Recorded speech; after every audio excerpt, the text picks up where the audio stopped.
Hello folks, welcome back to the bench here for your next super boring installment of the Prius Inverter Logic Board Build, Installation and Use Manual.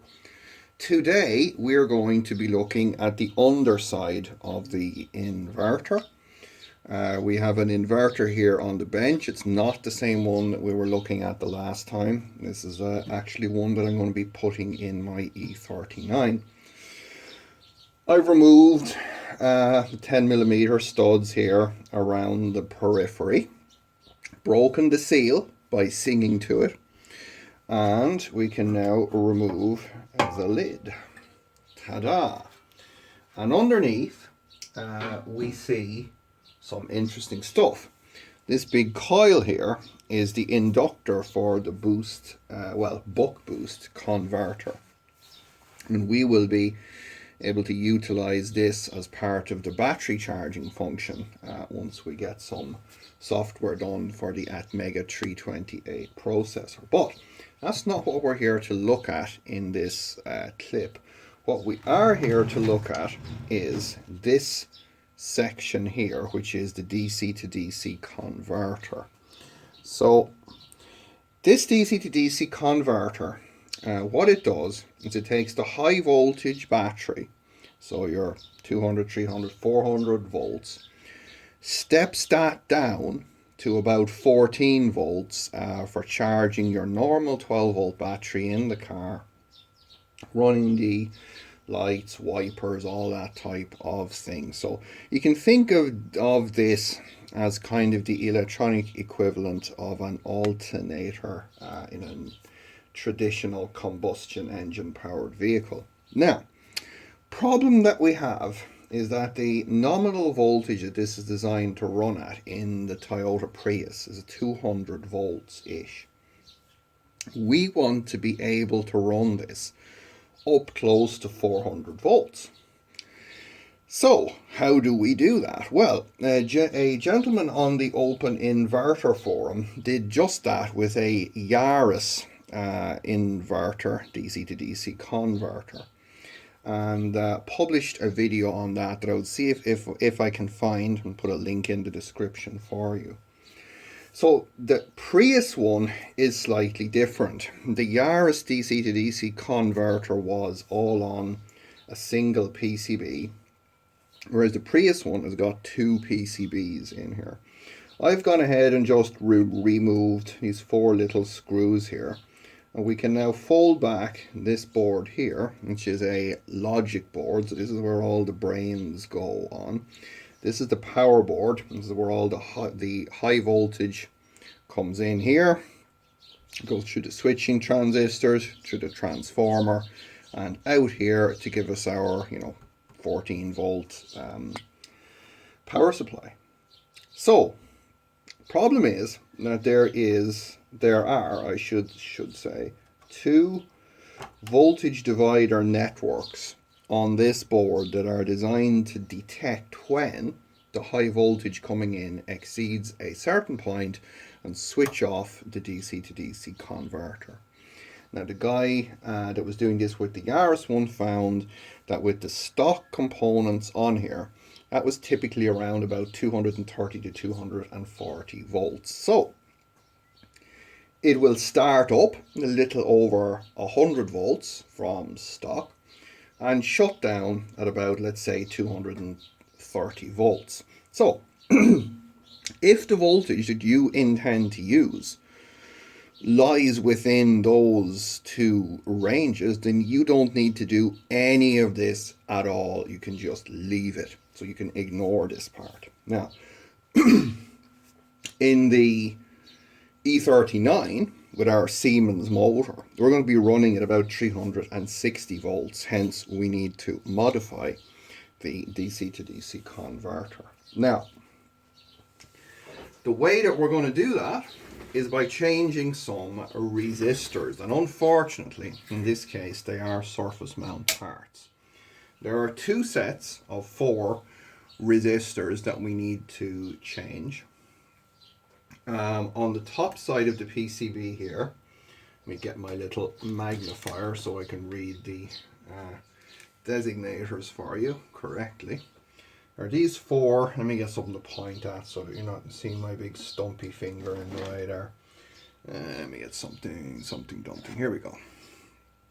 So we got these four components here, and their designators are R629, R627, R625, and R623. And they are 120 kilo ohm each. We're going to be replacing them with some 210 kilo ohm parts. They're 08, 05 standard surface mount resistors. So we're going to go ahead and replace these four. Then we have to fold the board back like so. And on the back side here we have four more, again 120k, or 628, or 630, or 626, and or 624 that we need to replace. And again, so that's 4 resistors here on this side, 4 resistors on the back side. And once we have that done, our DC to DC converter should then have a shutdown voltage of about 410 volts. Now, for the more, I suppose, observant out there amongst you, and who may have watched the video that the guy made on the Yaris inverter converter, DC to DC converter, my god, I'm getting converted here. He had to replace some high voltage capacitors. And indeed, I was looking at doing the very same thing. This batch of 5 1 microfarad capacitors here, and this one here is a 470 nanofarad, are on the high voltage line. So whatever high voltage that comes in here will be developed across these capacitors here. They're used for filtering and interference suppression and stuff like that. No need to get in depth on that part of it here. But on the Yaris, they were rated at 350 volts. So running them at 400 volts would have been boom city. Now, I bought some 450 volt parts to replace these with. But when I got here today and I started studying how this power board is held down, I've came to the conclusion that removing this board may indeed be more problematic than in the Yaris. Now, while the board itself is just held down with a few screws, the problem is that over here there are transistors underneath the PCB that I suspect are screwed down to the heatsink, and we do not have access to get at those screws to release them. Also over here is a current sensor. It's doing the very same thing. And I suspect that what they do when they're making them is they put the transistors in and then put the PCB down, and they just solder the PCB to this. Now, we could of course desolder those and lift the board up, etc. Now, I'm not going to do that in this application. That may be a mistake, but with a lot of these things there's only one way to find out. The main reason that I'm not going to do it is that unlike the Yaris ones, which were rated at 350 volts, these ones are 400 volt parts. Now, running a capacitor at close to its rated voltage is a bad idea, and these caps may very well explode and kill off the DC to DC converter when I'm running them at 360 to 400 volts. But I suspect it's worth the risk versus trying to remove the PCB. If these do blow, we'll take the inverter out, and then we can disassemble the whole thing because it'll be basically dead anyway. And we'll see how these transistors are mounted, etc. And then simply put another inverter converter in there, because that's part of the beauty of using something that is so common, that is basically a commodity product. If one of them blows up, you just go down to the scrapyard and just get another one. So that's the plan, folks. We will see, and I will report back depending on how this does or does not go. Now, when it comes to taking these components out, there'll be a few ways to do that. The most common way would be to use something like a hot air tool to heat the whole thing up and lift these guys out with a tweezers. Now, could do that, but I'm not going to. And the reason I'm not going to is that this board has got components on both sides. And it will be all too easy to get enough heat into the board. So we'd be working away here, heating up the board. And we'd have a few of these components fall off the back side. So I'd rather not do that. So we're going to do this the old-fashioned hard way. With just using a soldering iron. So what I need to do is grab a few tools out of here, my trusty scalpel and a tweezers. For those of you interested, these are 210 kilo ohm, 1%, 0.5 watt, 08, 05 thick film. The manufacturer part number is ERJP06F2103V. And is there a Farnell part number here? There is 232673. So if you want to use those, there's the detail that you will need. So enough talking, let's get soldering and let's start boring people here, because I'm sure you're already getting way too excited for one of these videos. We need to curb that excitement. So, bit like Elon, unfortunately our Japanese friends here did get a bit carried away with the goo on this PCB. So I'm putting a little bit of my trusty flux on there. And then I'm going to get my soldering iron nice and hot, and we're going to go in here and we're going to start melting the crap out of the solder, and then we can just flip up the resistor up and just float the solder on there. So you just melt one side, flip it up, clean off the crap. And this is kind of how I do these on a PCB that has, on a PCB that has components on both sides. Especially a lot of these Toyota components are basically ASICs, so you can't buy them on the open market. So if you lose one of them, you're pretty much toast. So there we have our 4 resistors off. So we've got some pads there now. So what I'm going to do now is get a little bit of solder wick. The solder wick that I use is this Tech Spray stuff. It's made in the US. I think this is the only solder wick that I've ever had that actually does what it's supposed to do. But what I want to do here is I want to just pick up any of the lead-free solder that's going to be on those pads, and then we will replace that with a little bit of our own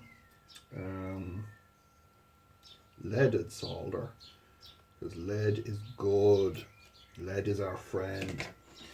Now we get a bit of leaded solder on here, and again I am doing this real time. We're not going to be playing you music or high speeding our way through this. We want you to see every step of what I'm doing here, because this is basically a user manual. So as I said in the last video, if you are the sort of person that reads user manuals or product manuals for fun, then this is the video for you. If, like most people underneath the bell curve, you are not, then this video is not for you. And I strongly recommend some funny cat videos, or some of my personal favorites are the truck crash compilations. Very entertaining, I have to say, while being strangely educational at the same token. So, just releasing 4 of my nice new 210 kilo ohm 0805 resistors there. I'm going to pick one up with my little tweezer deezers, and we're going to just present it to the pad, melty some solder, and just get it to catch it. Doesn't have to be perfect, it's not going to be. Just have to be good enough for a government job, as they say. So again, better ways of doing this, I'm sure. I'm sure there are ways that you can use hot air tools without risk of the components falling off the back, but unfortunately I don't have a particularly fancy soldering arrangement here, so we're just doing it whatever way that we can. Now, once we get this done, then in our next clip we will bring the original inverter back in here. And this is, as I say, is a bit of a two-way system going on here at the minute. That I have this inverter, which is the one that's going to be going in the car. Now the other inverter, which I'm using as kind of a teaching aid to be able to show you guys how we do this stuff. And I'll be using it then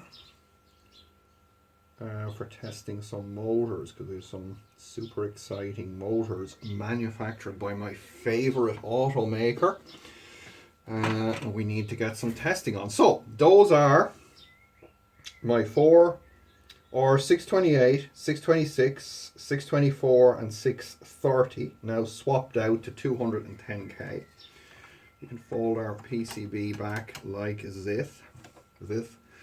And now I'm going to put a little bit of flux just around these 4 here, 629, 627, 625 and 623. And we'll repeat the procedure here now. Go in with our soldering iron, heat and flip.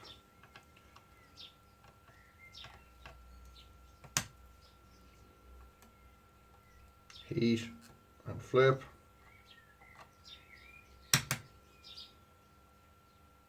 Heat, flip,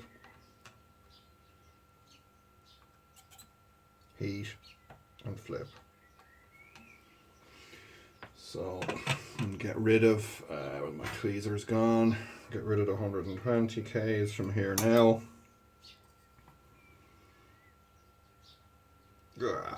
Pesky goo. And Toyota goo is not as aggressive as the Musk goo, I suppose, is one thing we can say. The Musk goo is, yes, it's quite hard to fight off.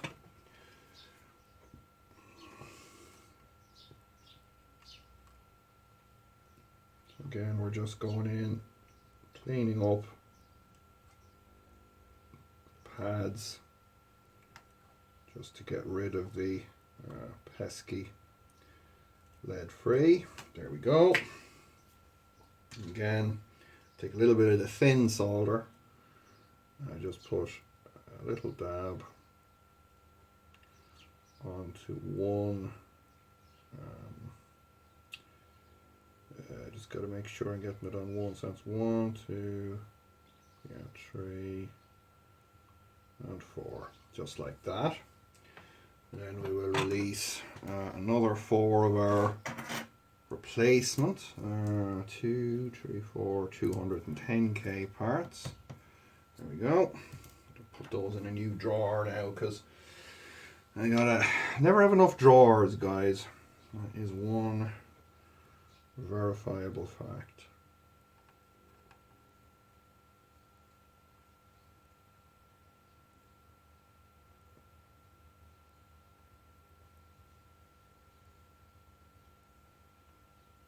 There we go. There's one. And again, just to repeat what I said in the last video, if this is not a task that you're, comfortable doing, and I fully accept people out there who wouldn't be comfortable doing this, and if you don't have a friend or a friend of a friend that is, my recommendation to you would be to seek out kind of a repair shop that do things like repairing mobile phones and tablets and stuff like that. And this stuff, compared to the size of components that they have to work with, this stuff is, is like ABCs to them. And, I am certain that you'd be able to get them to do a straightforward little job like this, possibly after hours or something like that. So that would be my advice. It's no different from, you need a, I don't know, you need a, basic set of spark plugs in your car or something. You get a mechanic to do it at the local garage for a bit of cash once the place closes or something, Now, so those 4 resistors, again, just to repeat the designators, are 629, or 627, or 625, and or 623 are now changed from 120k, which was the stock value, to 210k. So that is now done. We replace our screws in here, reconnect our control cable that comes up from our logic board. I'm going to put the screws back in here, bolt this all back down. I won't subject you to that. That is even too boring for me. So that'll tell you the level that we're working at here. So I'm going to bolt this up. We will come back then with the other, our teaching inverter, and we will go through how we power the thing up, how we make external connections to it, and how we we'll just run a little motor here on the bench or something just to prove that it that it actually works. So do stay with us, or don't. Actually, yes, don't stay with us. Watch something else, please, I beg you.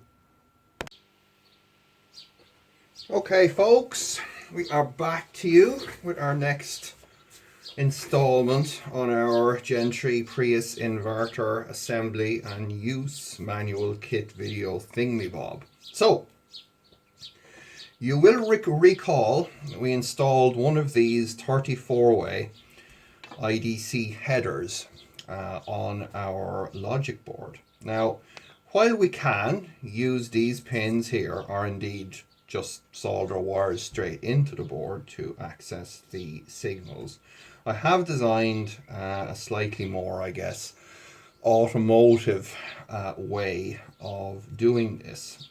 So that's what we're going to cover in this particular segment. So there will be an additional kit available soon on the web shop that will comprise these 3 items. First is this simple little printed circuit board. We'll have another 34-way IDC header, very same as we used on our logic board. And lastly, we'll have one of these guys, which is a 35-way Tyco amp seal connector. This is the straight one. So basically what that means is that the pins go straight through and come out straight, unlike the right angle ones that go down at a right angle. Now this particular connector system features a plug and pins that go in and seal into these connectors very well. They have a little clip to catch there, and you can run wire then out to your various things within the car that you want to connect to. You can run very thin wire, like this kind of stuff, and you can go up to I think the pins will take up to 1.5 square millimeters. So to assemble this little I guess, connector system. First thing I'm going to do is take the PCB. And there's some writing on here. Obviously there's some self-aggrandizement for myself. There's a link to the Open Inverter Support Forum on there as well. But what we're going to do is we're going to flip the board over to this side, and there'll be this white rectangle, and on here it says amp seal 35 this side. So guess what that means? It means we take our amp seal 35, and with the tab, so this little catch tab facing upwards, just basically sit it through the PCB, and that's it. So we're now going to go ahead and in true maxi boring fashion, I'm going to solder all of these 35 pins in here for you. What I typically do again is take a kind of a middle pin here, solder on it, and just press down on the board, melt the solder again, let solder go off, and just verify that my 4 mounting legs are indeed pressed against the PCB. Tend to get a good hot soldering iron then, and we just basically churn our way across. These are all very easy to solder. It's basic true hole board. And this is going to allow us to connect our ribbon cable system, which I will show you to connect from our logic board to the outside world. So with these amp seal type connectors, using a short piece of ribbon cable and connectors, which I will be showing you in a minute. But let's first of all get this guy on here, because as usual there's a few little gotchas in this that we need to understand. Otherwise you'll end up with a non-working system, and that's not good. We don't like that.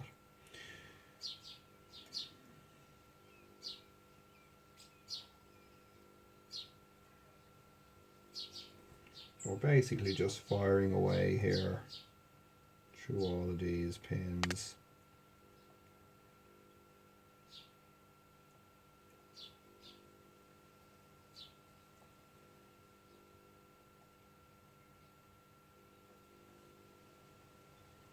I have decided to break this series into a few more videos than I'd originally intended. The first one was a bit of a mouthful, ended up with being kind of feature film length. So I'm hoping now we can keep the next couple of episodes a little bit shorter, just to kind of give people so that they can access the bits that you need without having to scroll through. There was a guy on the comments on the last video did something very nice for me. He made a kind of an index of various parts of the video with timestamps. So if you want to do something to assist both I guess yourself and others with these kind of manual videos, user manual videos, that is a very worthwhile thing to do. So there we go. That's all 35 of those soldered, and amp seal 35 this side. Yay. Now, on the back of the board where we have just soldered, we're going to see that it says, if we flip it up this way, IDC header this side, and it says notch. So that would normally mean that we line the notch up, but of course Damien screwed up and got the notch on the wrong side. So we do want to put the IDC header on this side of the PCB, but we want the notch to face the top of the board, not the bottom. So we place that through there like that. And again, what we do here, the very same principle, despite the fact that, that header is definitely not straight. I'm just going to solder one Then put my thumb on the back of the board, heat that up, pop it into place. Good idea here would be if we'd something just to rest the, actually, that roll of solder would be a bit more stable. There we go. And again, we're just gonna blast our way through. Let me just triple check that I have this right here now. That I haven't done a double faux pas here with this. Just stand by 1 second. I double check one that I made earlier for you. Okay, so I was right. We want our notch to face up. So basically the notch to face the pins that we had just soldered. So I'm going to go ahead now, flip this over, we'll go ahead and solder this guy. As I said, these components will be available on the website very soon. You can also download the PCB layout files, make the board yourself and buy the components yourself if you so wish. Will not be making a bill of materials or anything available for this. You're going to have to figure that part out for yourself if that is the direction of travel that you wish to take. Again, I don't have any problem with people doing that. But again, this is a self-help system, guys, because people don't really understand it. And the reason is very, very simple. Is that I'm just one person, and of course everyone thinks that it's just them asking me a question, but for some reason I do seem to be a lightning rod for this particular craziness. And what it means is that these days now I can get anything from 10 to 100 emails per day sometimes, all asking me stuff that is, you know, pretty much already been answered. So you got to put in the legwork, guys. Now, there we go. So here is our little adapter made. So we'll be able to put a ribbon cable into this, connect the ribbon cable to our logic board. Then we have our nice amp seal connector to connect to the outside world. So next I'm going to show you how we go about mounting this guy to our inverter.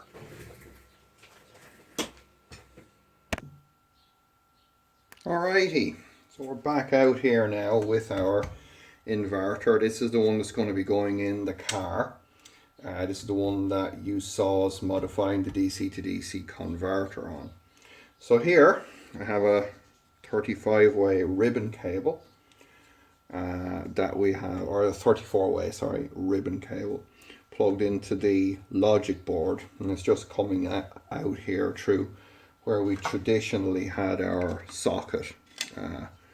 This kind of an unobtainium socket system, connector system that they use on the Prius. And we have our board that we have just made. And what you will see here now is that we can just sit our plug-in in there, and now we can connect to the car. But what we've got to do is mount this guy here in some kind of a fashion, right? We got to get it on here so that it can actually stay there. Now, what I am going to do in the next revision, and it'll make life a lot easier, the next revision of this PCB is I'm going to make the PCB bigger, and I'll make it pick up the 4 bolt holes, so you'll be able to just bolt that guy on there and we'll be all done. But just as another option, I'm going to show you something that may or may not work. I just dreamed it up this morning. So the first thing I'm going to do is we take this, remember we said we were going to keep this little plastic housing guy here. So what we're going to do first of all is that this is good quality plastic. This is glass reinforced plastic, so it's quite strong. So we're going to do some modifications to this, and then we're going to try and see if we can use this to fit our adapter board. Stand by for one.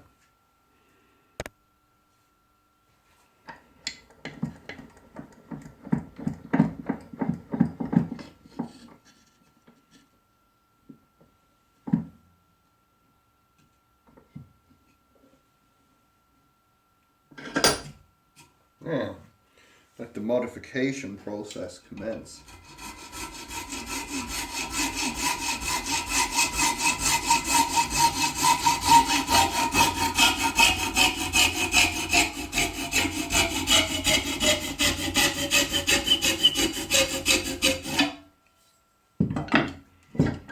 Gotta go out just a little bit more. There we go. Like so.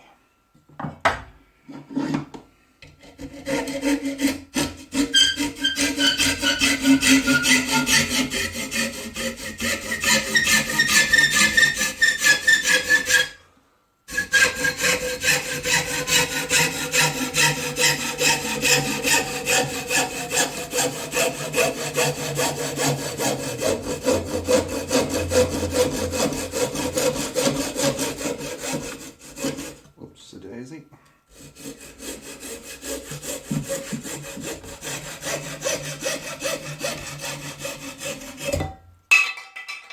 Excellent.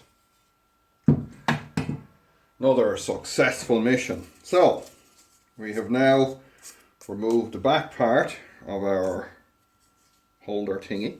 Now we have a little bracket that will still bolt up to our front of the inverter. At times like this, folks, you must understand that there's only one answer to the world's problems. It's not peace or tranquility or money or anything. 5-minute Gorilla epoxy. Accept no substitutes.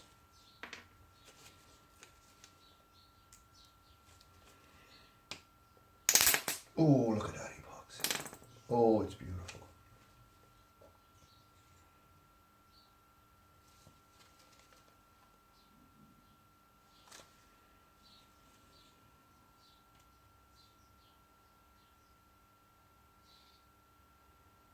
I'm forgetting how this. Oh, there we go. Yeah, got it right the first time. Imagine that. Unlike me.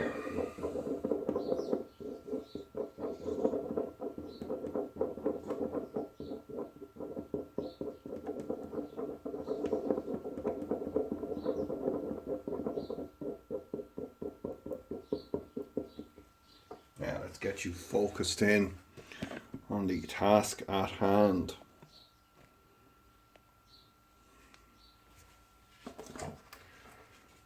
We take our 5-minute Gorilla epoxy and we're going to get it in here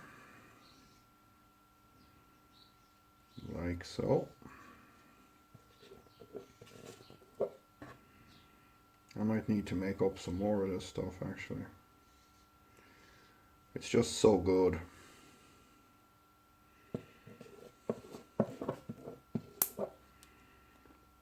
Yeah, we're going to need more of it. The basic idea is that we're going to epoxy these two components together such that they become one. Amazing, isn't it? Stand by for more Gorilla. There you have it, folks. One significant quantity of Gorilla epoxy later, we should have ourselves the beginnings of a mounting. So I'm going to let that go off for a full 24 hours. Make sure it's all set up properly, and we'll come back to you then and we'll be fitting that to our inverter. But in the meantime, on to the next segment. Okay, so now that we've had our fun and the Gorilla epoxy is Gorilla epoxying away, Next thing we need to figure out from our inverter here is how do we go about connecting things to it? Well, as we know, we have two inverter power stages within this particular unit. This one, the one nearest the logic board, is MG1. This one furthest away is MG2. By default, our inverter controls MG2. If we solder the 6 solder jumpers on the board, which are underneath the little black cable here, it will parallel MG2 and MG1 for increased power. And indeed, I will be running that configuration experimentally in the E39. But for the purposes of the use of the unit as the three elements that we discussed, so an inverter, battery charger, and the DC to DC converter, what we would be doing is connecting our 3-phase AC cables from our motor to MG2. We would connect our either single or 3-phase AC power from the car's charging port to MG1. So then you might ask, well, okay, that's perfectly fine, but where do we connect the battery? Now, traditionally, within the Prius, the battery connects here. And there's a connection here where the 200 odd volt battery connects in, and it gets distributed by the bus bars and the capacitor down to the various components within the system. But we do not connect our battery here. Okay, we go a different way. And if we look at this edge of the inverter here, you're going to see these two terminals, which I have helpfully colored red and blue. The red is going to be our high voltage battery positive, and the blue is going to be our high voltage battery negative. And we're going to be connecting our high voltage battery terminals here to these two connections. But there's more. So let's go ahead and pop the lid on. Our lid, as I said, contains a capacitor, the discharge resistor, which is this white thingy here, which bleeds down the capacitor so you don't get a shock, and our various copper bus bars that distribute the power. And our lid, as we know, goes on something like this. There we go, that's our lid on. But now we've got a problem, because now how do we get to our positive and negative terminals for connecting our high voltage battery?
Now I know that at this point you probably got many questions.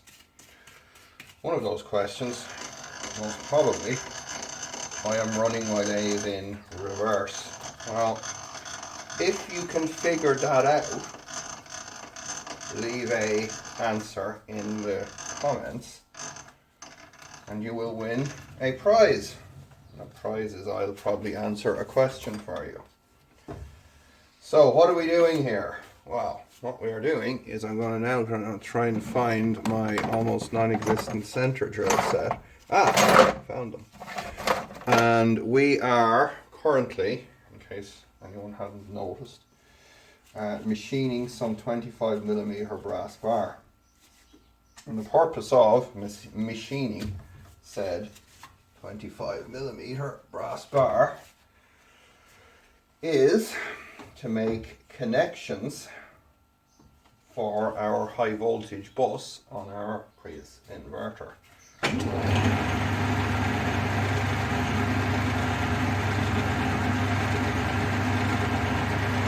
hate center drills because they nearly always snap off on me. At least when I'm drilling steel they do anyway. Yeah, snapped off.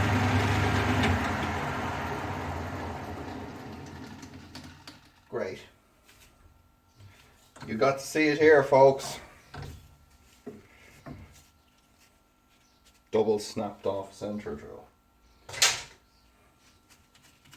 I will come back when we have this machined. I won't subject you to the whole rigmarole. Probably going to have to face this off to get that stub out of there anyway. We'll then explain to you what we're going to be doing in terms of getting these produced. So stand by. Oh, did I tell you? I also hate parting tools.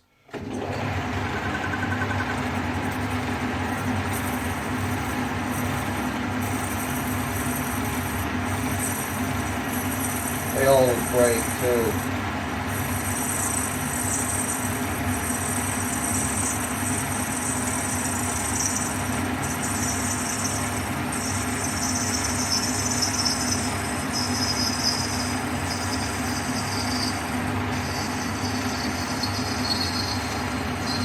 I better not.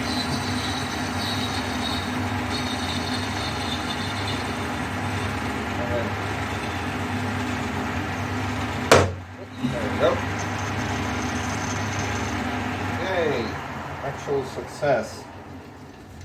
Where did that disappear to? So, what we now have is one of two terminals that we're going to need to connect to our inverter. So I'll be back when we have the second one made. Okay, so now that the machining mayhem has concluded, we have ourselves two little brass, I guess, fittings that we can use for connecting the high voltage to our inverter. Now, these have just been machined, as you saw, at a bit of 20mm brass bar stock. And I have covered them with some heat shrink sleeving. Ideally, I'd like to have red for the positive and black for the negative, but this is just what I've got to hand here. Now, for those of you that might want to make them for yourselves, there is the, the drawing. Nothing's 100% critical, but that is what they are. Now, the good news is, I've just been on to my machine shop guy.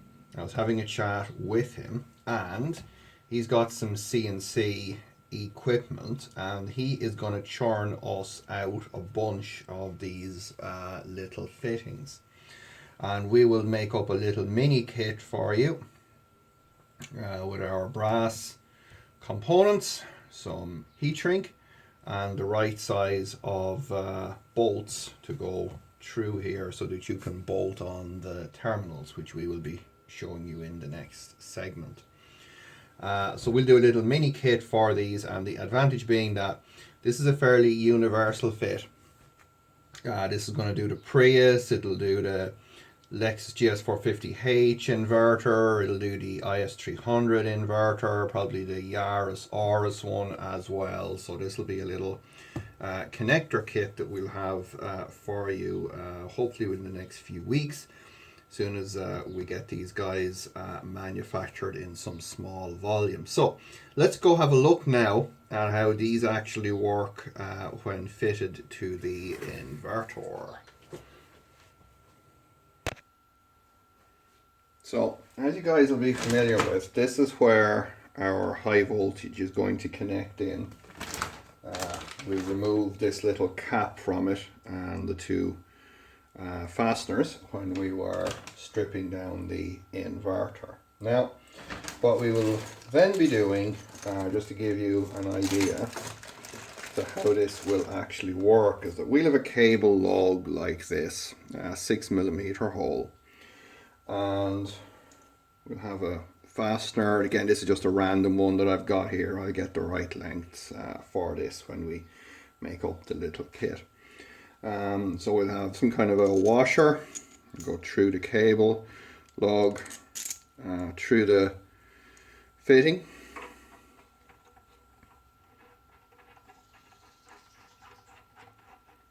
And then that guy will go on there, give us our negative terminal, and then we'll do the similar thing here. Again, this isn't the right length or that, but it'll do just to show you. This will be our positive terminal. Obviously, again, that's not the right length, but that'll screw down to that, and we'll figure out, you can get those little boots to go over the terminals. So ideally, with a little rubber boot, just came over the cable and just sat down around that, we would be all set. But that's the basic principle, guys, there of how we go about connecting our high voltage battery to our, in this case, Prius. But again, this will apply to a lot of the inverter converters that we're looking at. As if by magic, folks, our Gorilla epoxy has all set up nicely for us here on this. We can now take our ribbon cable, fit our ribbon cable into the back like so, snap the two lugs closed on it, they stop it from jumping out of there. Then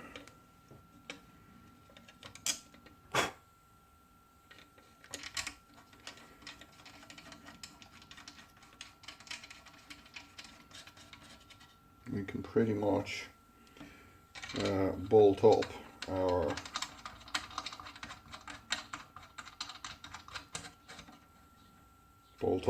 amp seal connector pretty much like that. Now this is what I'm doing just to get this in the car for me now today. We are going to, as I said in the previous segment, make a different PCB that will basically mount here, so you won't have to do any of this gluing stuff. But this is what we've got here for now, just to get us moving. So ideally, it would be great to have something that would seal around the connector, because there is a sealing gasket here.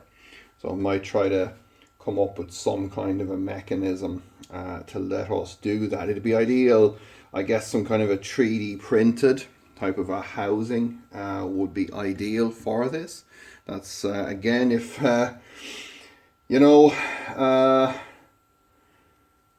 get involved, folks. If you've got some CAD skills, you've got some 3D printing skills, you want to help out, let me know. I'll send you one of these things and you can make me a thing on this, and we'll test it and we'll get it there, and you can sell it to people. And you know, this is just one way in which you could definitely contribute to my plans for taking over the world. So this is where I'm going to wrap up part 2 of our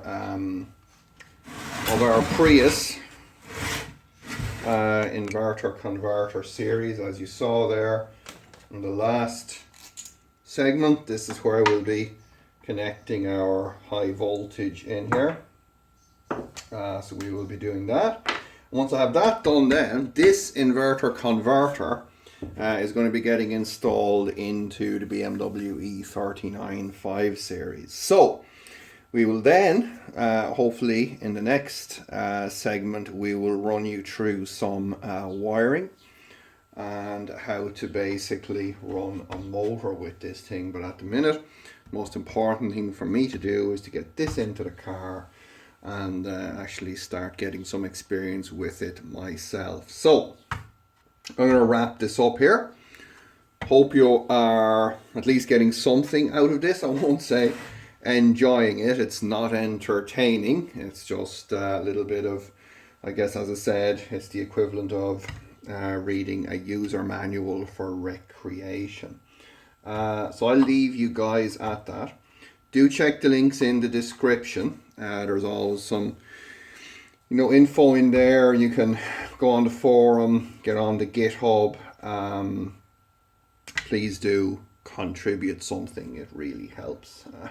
I don't necessarily mean money wise. That's great too, but even if you just want to get on the forum and just get involved and help out with some of the documentation and things like that, then please do. So as always, do not forget to dislike, thumbs down, do not share, unsubscribe from this crappy channel as quickly as you can. We'll see you in the next, hopefully somewhat more exciting episode. And until then,